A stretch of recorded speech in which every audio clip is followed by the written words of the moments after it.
promosiyo ingene iriko iragenda yerekeye ubwa mbere bwo yerekeye abamotari gusa.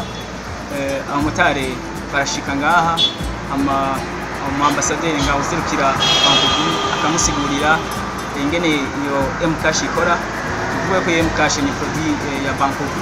Aje kumusigurira ingene ikora, aje kubitahura umumotari, turaheza tukamugurira ntuzeye konte, nimero yiwe ya telefone ikaba ntuzeye konte yiwe. Hama afise amafaranga yo kunywa igitoro cibitungana n'itiro 4, aragenda akariha amahera y'itiro 4. Yejeje kumugurira konte ashariha amafaranga y'itiro 4.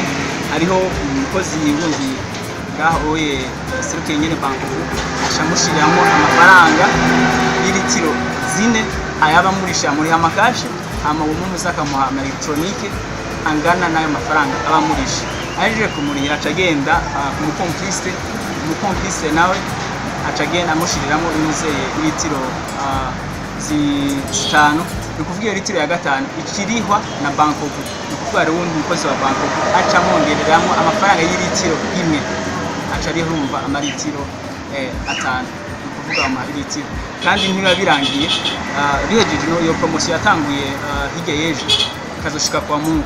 Uno musi anyoye ico gitoro akanywa izo litiro 4, bakamwongerera litiro 1, ejo akagaruka akanywa kandi izo litiro 4, baramwongera niyo yindi ntacyo gushika ku musozo.